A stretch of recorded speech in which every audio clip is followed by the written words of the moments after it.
এইসব বিচি মৌলবীদের যত জ্বালা যত চুলকানি সব প্রিয় নবীজি সাল্লাল্লাহু আলাইহি সাল্লামের শান-মান নিয়ে, আর প্রিয় নবীজি সাল্লাল্লাহু আলাইহি সাল্লামের শান-মান, আজমত, মুহাব্বতের সাথে সম্পর্কিত আমল নিয়ে। এইসব মৌলবীরা জানেই না যে প্রিয় নবীজি সাল্লাল্লাহু আলাইহি সাল্লামের আজমত ও মুহাব্বতের সাথে সম্পর্কিত আমলগুলো কতটা আজিম, কতটা মহান, কতটা গুরুত্বপূর্ণ একটি আমল। আমাদের দেশে একটা বিদআত আছে, বুঝাইলেও বুঝে না। আমি আমার মসজিদে এ নিয়ে অনেক বয়ান করছি, তারপরেও চাই দেখি যে আজানের সময়, ইকামতের সময় এরকম করতেছে। ওই যে এই যখনই আওয়াজ হয় আশহাদু আন্না মুহাম্মাদার রাসূলুল্লাহ, তখন সাল্লাল্লাহু আলাইহি ওয়াসাল্লাম চুমা, যেটা এটা কি বলেন বলেন। এইটা যদি কেউ না জানে তাহলে শুদ্ধ করে সে আজানের জবাব দেওয়ার পরেও তার এই সবটা নষ্ট হয়ে যাবে একটা চুমার কারণে। আজানে যখন প্রিয় নবীজি সাল্লাল্লাহু আলাইহি সাল্লামের পবিত্র নাম উচ্চারিত হয়, যখন মুয়াজ্জিন বলে আশহাদু আন্না মুহাম্মাদার রাসূলুল্লাহ, তখন প্রিয় নবীজির পবিত্র নাম মোবারক শুনে বৃদ্ধাঙ্গুলিতে চুমু খেয়ে চোখের উপর মাসেহ করা, এটা যে কতটা আজিম গুরুত্বপূর্ণ আমল, এটা এসব মৌলবীরা জানেই নাই, পরেই নাই। এই মৌলবীরা কি খায়া পড়াশোনা করছে? ঘাস খাইয়া বড় হয়েছে? কিতাব তো মনে হয় পড়ে নাই, ঘাস খাইয়া বড় হয়েছে। এই মৌলবীরা যেভাবে প্রিয় নবীজি সাল্লাল্লাহু আলাইহি সাল্লামের আজমত ও মুহাব্বতের সাথে সম্পর্কিত বিষয় নিয়ে তুচ্ছ-তাচ্ছিল্য করে, ব্যঙ্গ করে, আমি তো তসলিমা নাসরিন আর এদের মধ্যে কোনো পার্থক্য দেখি না। কারণ তসলিমা নাসরিন মার্কা নাস্তিকরাও প্রিয় নবীজির সম্মান নিয়ে তুচ্ছ-তাচ্ছিল্য করে, এসব মৌলবীরাও প্রিয় নবীজি সাল্লাল্লাহু আলাইহি সাল্লামের সম্মান নিয়ে তুচ্ছ-তাচ্ছিল্য করে। এদের মধ্যে আর নাস্তিকদের মধ্যে লেবাস ছাড়া কোনো পার্থক্য নাই। একদল জেনারেল লেবাসে প্রিয় নবীজির সম্মান নিয়ে ব্যঙ্গ করে, আরেকদল মৌলবীর লেবাসে প্রিয় নবীজির সম্মান নিয়ে ব্যঙ্গ করে। দুটোটার মধ্যে তো তেমন কোনো পার্থক্য নাই। তো এইসব মৌলবীরা, এরকম মৌলবীরা যদি জেলে থাইকা অপমানিত হইয়া, লাঞ্ছিত হইয়া, পইচা গইলা মরে, তাহলে তো কোনো সমস্যা নাই। আরে জিনার উসিলায় এরা মৌলবীগিরি করতে পারতাছে, উনার শানে তুচ্ছ-তাচ্ছিল্য করবে, উনার আজমত মুহাব্বতের সাথে সম্পর্কিত আমলকে ব্যঙ্গ করবে, আর আমার আল্লাহ তাআলা কি এদেরকে ছেড়ে দিবে? এরা তো এই জন্যই অসম্মানিত হয়, এই জন্যই অপমানিত হয়। এরা তো প্রিয় নবীজি সাল্লাল্লাহু আলাইহি সাল্লামের শান মানই ঠিক করে বলতে পারে না। আমি আপনাদেরকে দলিল দেখাই, দলিল দেখেন। কুররাতুল আইন বি ফাতওয়া ই উলামা ইল হারামাইন 352 পৃষ্ঠা, এবং তাফসির রুহিল বায়ান 7ম খণ্ড 228 পৃষ্ঠা, এবং যেই কিতাব পড়া ছাড়া উপমহাদেশে কোনো মায়ের বেটা মৌলবীগিরি করতে পারবে না, সেই ফতোয়ার কিতাব ফতোয়ায়ে শামী 2য় খণ্ড 68 পৃষ্ঠায় স্পষ্ট লেখা আছে, ইউস্তাহাব্বু আই ইউকালা ইনদা সিমাইল উলা মিনাশ শাহাদাতি সাল্লাল্লাহু আলাইকা ইয়া রাসূলুল্লাহ। মুস্তাহাব হচ্ছে আজানের মধ্যে প্রথমবার যখন আশহাদু আন্না মুহাম্মাদার রাসূলুল্লাহ বলে, তখন সাল্লাল্লাহু আলাইকা ইয়া রাসূলুল্লাহ বলা। ওয়া ইনদা সানিয়া মিনহা কুররাত আইনি বিকা ইয়া রাসূলুল্লাহ, এবং দ্বিতীয়বার যখন আশহাদু আন্না মুহাম্মাদার রাসূলুল্লাহ বলে, তখন কুররাতু আইনি বিকা ইয়া রাসূলুল্লাহ বলা। সুম্মা ইয়াকুলু আল্লাহুম্মা মাত্তি'নি বিস-সামঈ ওয়াল বাসার বা'দা ওয়াদ'i যুফরাল ইবহামাইনি আলাল আইনাইন। এরপর আল্লাহুম্মা মাত্তি'নি বিস-সামঈ ওয়াল বাসার, এই দোয়া পড়তে পড়তে বৃদ্ধাঙ্গুলির 2 নখে চুমু খেয়ে চোখের উপর মাসেহ করা। এই যে বৃদ্ধাঙ্গুলির 2 নখের উপর চুমু খেয়ে চোখের উপর মাসেহ করা, এটা হচ্ছে ফতোয়া শামীতে লেখা আছে, এটা মুস্তাহাব। এরপর ফতোয়া শামীতে আরো লেখা আছে, ফা ইন্নাহু আলাইহিস সালাম ইয়াকুনু কাইদান লাহু ইলাল জান্নাহ ওয়াফি কিতাবিল ফিরদাউস মান কব্বালা জুফরাল ইবহামিহি ইনদা সিমাই আশহাদু আন্না মুহাম্মাদার রাসূলুল্লাহ ফিল আযান আনা কাইদুহু ওয়া মুদখিলুহু ফি সুফুফিল জান্নাহ। যে এইভাবে আমল করবে, প্রিয় নবীজি সাল্লাল্লাহু আলাইহি সাল্লাম তাকে জান্নাতে নিয়ে যাবে। সুবহানাল্লাহ। তাহলে চিন্তা করেন, যেই ফতোয়ার কিতাব পড়া ছাড়া উপমহাদেশের কেউ আলিমই হতে পারে না, মৌলবী হতে পারবে না, সেই ফতোয়ার কিতাবেই স্পষ্ট লেখা আছে এই আমলটি মুস্তাহাব, আর আমাদের বিচি মৌলবীরা বলতেছে এই আমলটি বেদাত। এই মৌলবীরা কি খায়া পড়াশোনা করছে? ঘাস খাইয়া বড় হয়েছে? কিতাব তো মনে হয় পড়ে না, ঘাস খাইয়া বড় হয়েছে।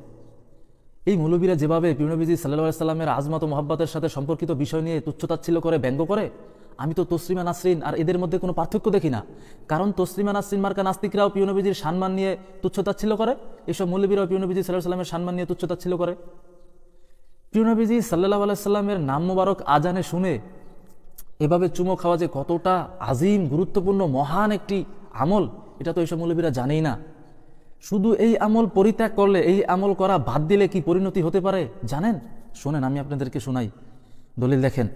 500 বছর আগে ইমাম হাত্তাব মালিকি মাক্কি রহমাতুল্লাহর লিখিত মাওয়াহিবুল জালিল লি শারহে মুখতাসারি খালিল 2য় খণ্ড 101 পৃষ্ঠায় স্পষ্ট লেখা আছে, তৎকালীন মক্কা শরীফের মুস্তাহিদ ফাকিহ ইমাম সদরুদ্দিন রহমাতুল্লাহ বলেন, লাকিতু শাইখাল আলিমাল মুতাফান্নিনাল মুফাসসিরাল মুহাদ্দিসাল মাশহুরাল ফাদাইল নূরউদ্দিন খুরাসানি বি মাদিনাতি শিরাজ। আমি প্রসিদ্ধ মুফাসসির মুহাদ্দিস শাইখ নূরউদ্দিন খুরাসানি রহমাতুল্লাহর সাথে সাক্ষাৎ করলাম। ওয়া কুনতু ইনদাহু ফি ওয়াক্তিল আযান, ফালাম্মা সামিয়াল মুআজ্জিনা ইয়াকুলু আশহাদু আন্না মুহাম্মাদার রাসূলুল্লাহ ক্বাব্বালা শাইখু নূরুদ্দিন ইবহামাই ইয়াদাইহিল ইয়ুমনা ওয়াল ইউসরা ওয়া মাসাহা বিযুফরাইন আযফানা আইনাইহি। আমি আজানের সময় শাইখের সাথেই ছিলাম। যখন শাইখ আজানের সময় শুনলেন আশহাদু আন্না মুহাম্মাদার রাসূলুল্লাহ, তখন প্রত্যেকবার শাইখ নূরুদ্দিন এভাবে চুমু খেয়ে চোখের উপর মাসেহ করলেন, এভাবে। ক্বালা ফাসাআলতুহু আন যালিক ফাকালা ইন্নী কুনতু আফআলুহু মিন গায়রি রিওয়ায়াতি হাদিসিন। তখন আমি শাইখকে এই বিষয়ে জিজ্ঞেস করলাম। শাইখ আমাকে বললেন, আমি আগে এই আমলটি করতাম। সুম্মা তারাকতুহু ফা মারিদাত আইনায়া, তারপর এই আমলটি ছেড়ে দিয়েছিলাম। এই আমলটি ছাড়ার কারণে আমার চোখে রোগ দেখা গেল। ফারাআইতু রাসূলুল্লাহি সাল্লাল্লাহু আলাইহি ওয়াসাল্লাম ফিল মানাম ফাকালা লি লিমা তারাকতা মাসাহা আইনাইকা ইনদা যিকরি ফিল আযান। এরপর আমি প্রিয় নবীজি সাল্লাল্লাহু আলাইহি ওয়াসাল্লামকে স্বপ্নে দেখলাম। প্রিয় নবীজি সাল্লাল্লাহু আলাইহি ওয়াসাল্লাম আমাকে বললেন, তুমি কেন আজানের সময় আমার নাম শুনে আঙ্গুলে চুমু খেয়ে চোখে মাসে করা ছেড়ে দিলে? ইন আরাদতা আন তাবরা আইনাকা ফাউদ ইলাল মাসহি, যদি তুমি চাও তোমার চোখ আবার ঠিক হয়ে যাক, তাহলে তুমি আবার আমার নাম শুনে চুমু খেয়ে চোখে মাসেহ করা শুরু করো। ফাস্তাইকাস্তু ওয়া মাসাহতু ফাবারিআত আইনায়া ওয়া লাম ইউআরিদনি মারাদাহুমা ইলাল আন। তখন আমি জাগ্রত হওয়ার পরেই এই আমল আবার শুরু করি, আর আমার চোখ ভালো হয়ে যায়, এবং তারপর থেকে আজও পর্যন্ত আমার চোখ রোগাক্রান্ত হয়নি। সুবহানাল্লাহ, সুবহানাল্লাহ। তাহলে চিন্তা করেন ভাইরা, যেই আমলটি ছেড়ে দেওয়ার কারণে প্রিয় নবীজি সাল্লাল্লাহু আলাইহি ওয়াসাল্লাম স্বপ্নে এসে সতর্ক করেছিলেন এবং আবার সেই আমল করতে বলেছিলেন, এই এত বড় মহান আমলকে নিয়ে যেসব মৌলবীরা তুচ্ছতাচ্ছিল্য করে আর ব্যঙ্গ করে, এভাবে দেখায় ব্যঙ্গ করে আর তুচ্ছতাচ্ছিল্য করে বলে যে আজানের শুদ্ধভাবে যদি জবাব পুরাটা দেওয়াও হয়, আজানের জবাব দেওয়ার পুরা সবটাই নষ্ট হয়ে যাবে এভাবে চুমা খেলে প্রিয় নবীজির নাম শুনে। এইভাবে যারা তুচ্ছতাচ্ছিল্য করে এই আমলকে আর ব্যঙ্গ করে দেখায়, এদের মধ্যে আর তসলিমা নাসরিন মার্কা নাস্তিকদের মধ্যে আমি তো কোনো পার্থক্য দেখি না। নাস্তিকরাও প্রিয় নবীজি সাল্লাল্লাহু আলাইহি সাল্লামের সম্মান নিয়ে তুচ্ছতাচ্ছিল্য করে, আর এইসব মৌলবীরাও প্রিয় নবীজি সাল্লাল্লাহু আলাইহি সাল্লামের সম্মান নিয়ে তুচ্ছতাচ্ছিল্য করে। আজকে এই মৌলবীকে সম্মান দেয় মানুষ কেন? কার কারণে? প্রিয় নবীজি সাল্লাল্লাহু আলাইহি সাল্লামের কারণে। তো উনার শান, মান, আজমত, মোহাব্বতের সাথে সম্পর্কিত আমলকে এইভাবে ব্যঙ্গ করবে, এইভাবে তুচ্ছতাচ্ছিল্য করবে, তাহলে এটাকে তো নাস্তিক মার্কা মৌলবী ছাড়া কিছু বলা যায় না।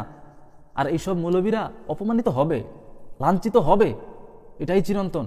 ওই সব সকল বিচিমার্কা মৌলবীদেরকে বলতেছি, শুনে রাখো, আজানে প্রিয় নবীজি সাল্লাল্লাহু আলাইহি ওয়াসাল্লামের পবিত্র মুনাওয়ার নাম মোবারক শুনে বিদ্যাঙ্গুলিতে চুমু খেয়ে চোখের উপর মাসেহ করা এটা মুস্তাহাব। এ বিষয়ে আমি সকল বিচিমার্কা মৌলবীদেরকে চ্যালেঞ্জ দিলাম, হিম্মত থাকলে আসো, আমি প্রমাণ করব প্রিয় নবীজি সাল্লাল্লাহু আলাইহি ওয়াসাল্লামের আজমত ও মোহাব্বতের সাথে সম্পর্কিত এই আমলটি যে কত আজিম একটি আমল তা আমি প্রমাণ করব। হিম্মত থাকলে আসো, কাউকে লাগবে না, শুধু আমার সাথেই আসো, আমি প্রমাণ করবো ইনশাল্লাহ।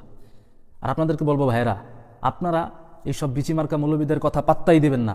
মনে রাখবেন, এরা মৌলবীর সুরাতে নাস্তিক। সতর্ক থাকবেন এইসব মৌলবীদের থেকে।